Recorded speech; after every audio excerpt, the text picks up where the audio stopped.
Jeffrey. And next up, we have Dr. Fahad Razak, who will be speaking about clinical data infrastructure in Canada, asking, are we ready for the next pandemic? Dr. Razak is an engineer, an internist, and an epidemiologist with specialization in observational methods and big data. He is the inaugural provincial lead for quality improvement in general internal medicine at Ontario Health. And he also co-leads the General Medicine Inpatient Initiative, which is also known as Gemini, which is a big data network across hospitals that extracts data generated as part of routine medical care and uses that data for research and quality improvement. So welcome, Dr. Razak. Hi, it's great to be with you today. Thanks for the opportunity to speak to your audience, and what a delight to follow Jeffrey Simpson, who is a hero of mine and someone who I've read for many years. Well, so I'll hand it over to you.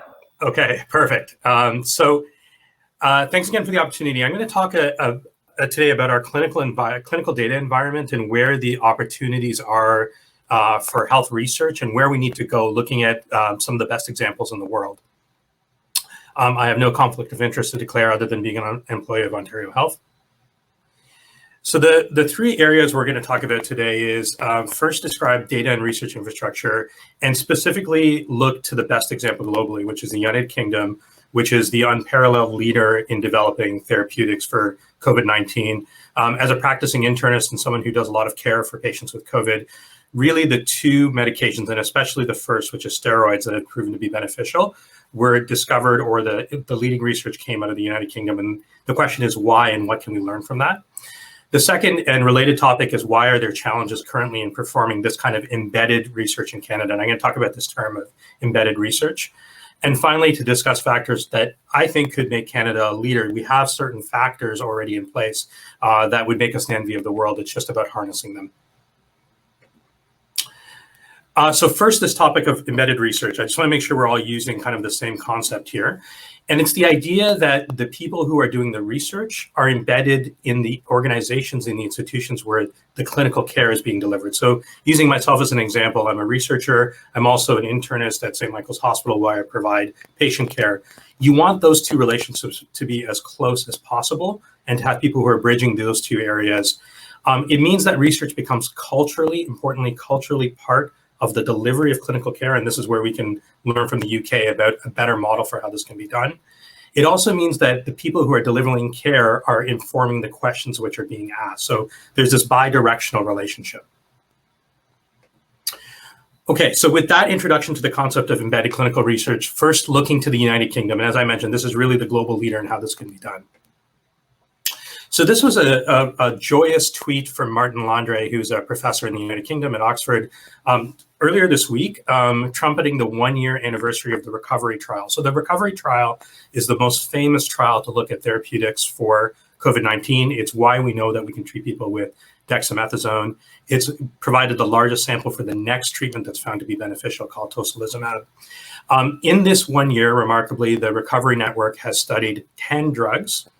They've come to conclusive answers to show that 2 will save people's lives when they have COVID-19. 4, importantly, will not, and that includes drugs that were highly touted early in the pandemic, examples like hydroxychloroquine or azithromycin, things promoted by alternative media, things promoted by certain politicians globally. This is a study that definitively showed those medications were not beneficial.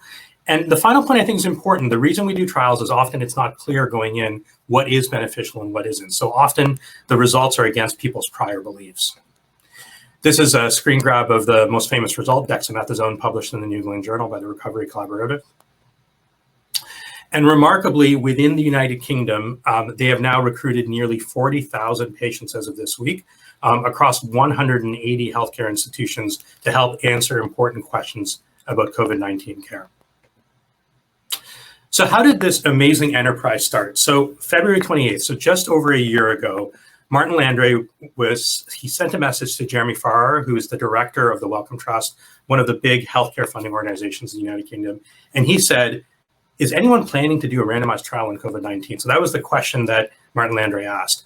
And he specifically said, because if we don't, then lots of drugs will get thrown at a lot of patients, and we will be none the wiser about whether any of them work or don't, or if they are even causing harm. So that was the starting point. Now, what happened?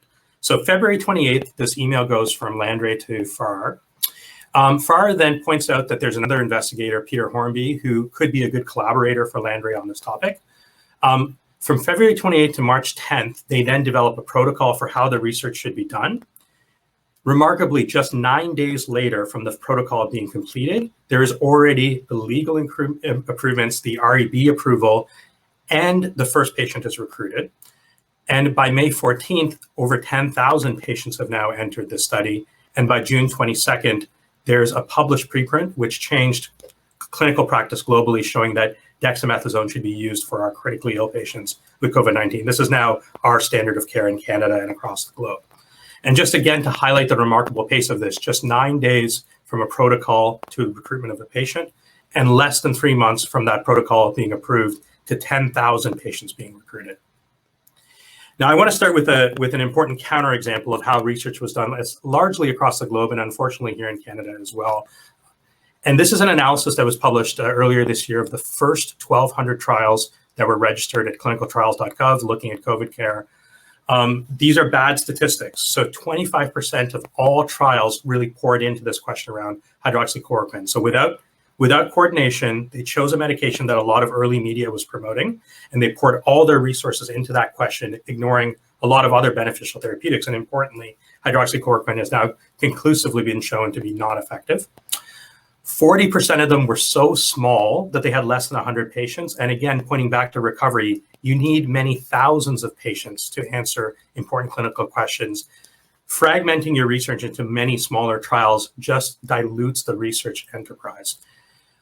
Finally, a lot of these trials never got off the ground. They pulled in resources, they pulled in infrastructure, but many months after being funded, 40% of them had not begun to enroll any patients. So going back to recovery, what are the advantages and what can we learn in Canada? The first is speed. So again, I said 9 days from a protocol to the first patient being recruited. That means importantly that this study was in place in time for the first wave. So those many thousands of patients who entered recovery, that happened because the study was ready to pull them into research right away. The results are important. So when you get research done quickly, this estimate was just published in Nature Communications that probably more than 600,000 people 600,000 lives saved globally because of the results of the recovery trial, because we know this incredibly low-cost steroid medication can have a dramatic effect on survival in COVID patients. Second important takeaway, the streamlined approval process through a centralized REB and the legal agreements, the data sharing agreements. So again, the process of creating these agreements can be incredibly cumbersome and take many, many months. I've had to do many of these myself. They were able to create a central repository and location in the United Kingdom that would take care of approving these processes across the entire network rather than each individual hospital or research institution having to do it on its own. The third major area we can learn from recovery is the coordinating element of the central government in choosing promising research studies and pulling all the resources into these research studies. So this was a letter sent by the directors of the National Health Service, the NHS, in the United Kingdom to every hospital and health institution in the United Kingdom.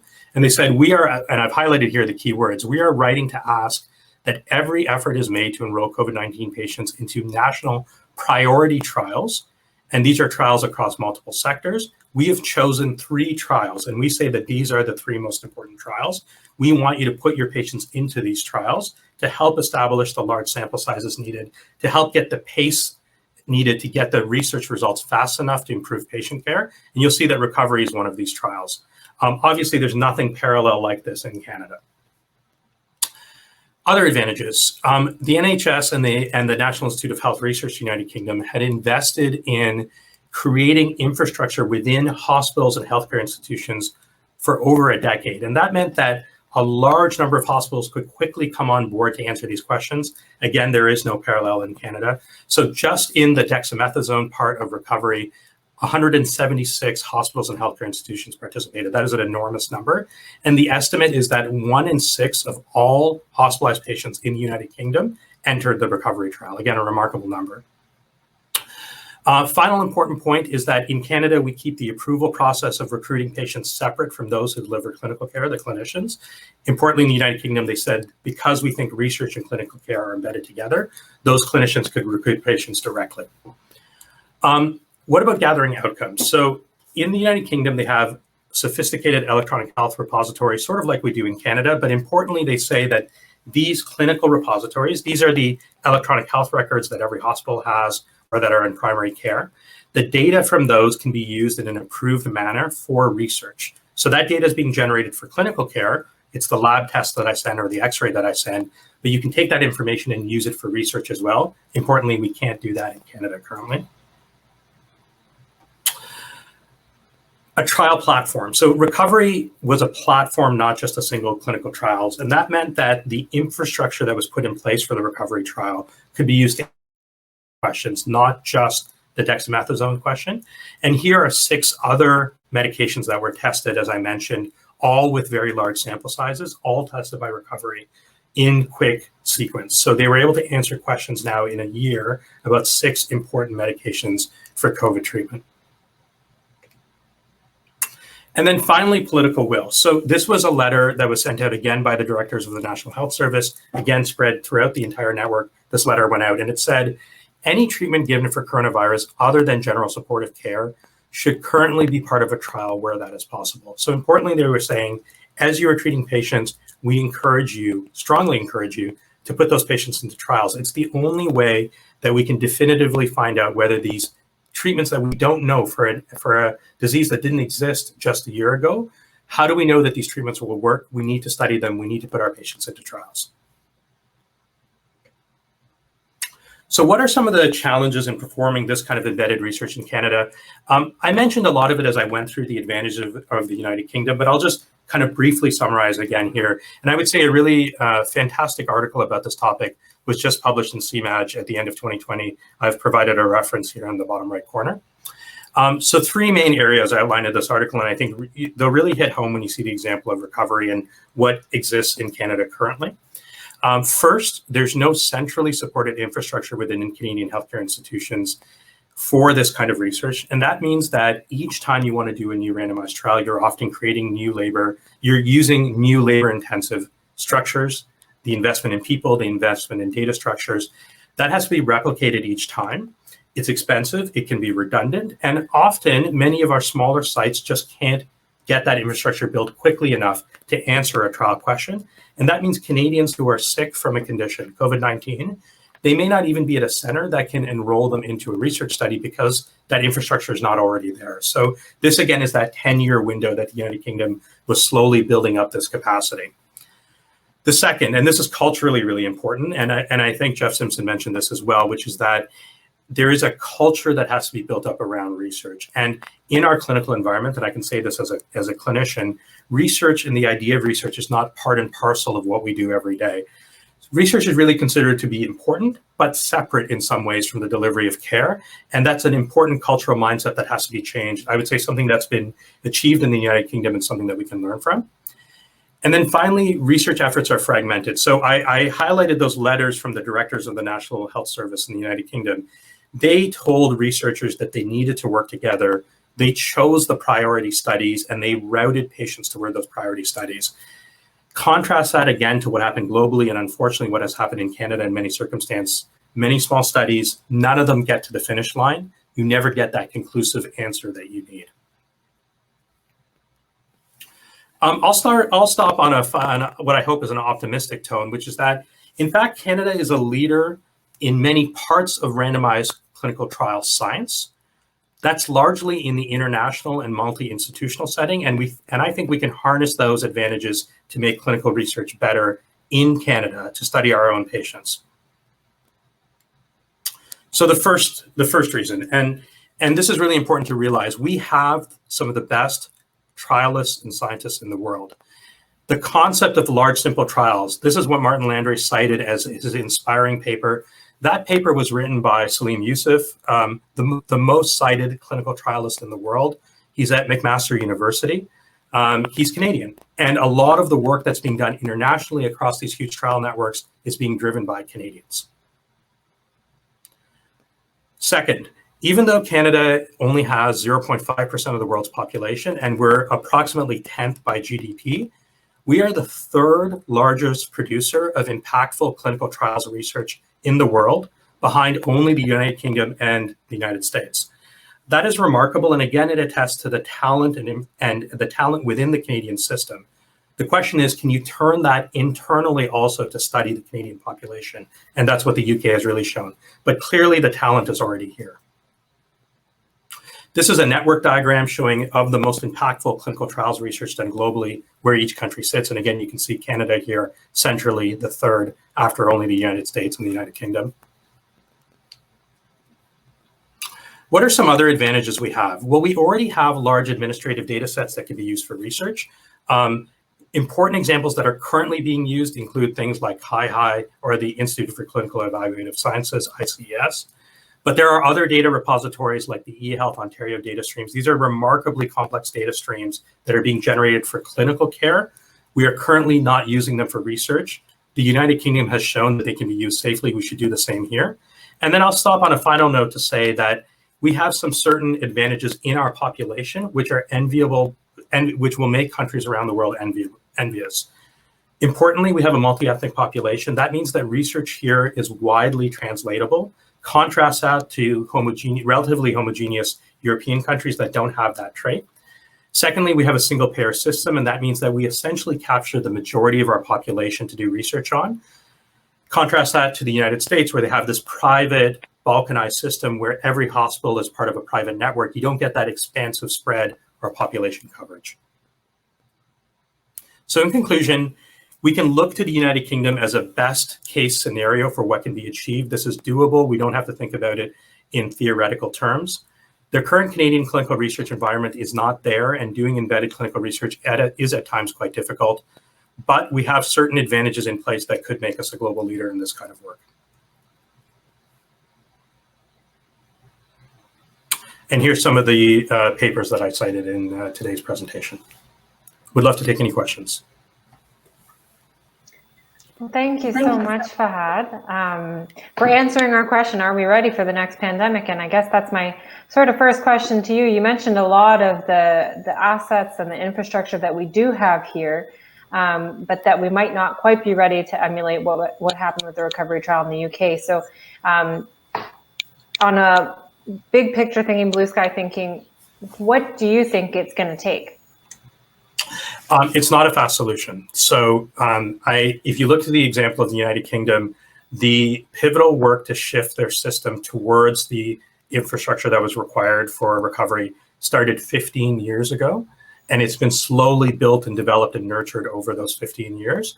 And then when a crisis like this pandemic hit, it instantly could be redirected and turned towards that problem.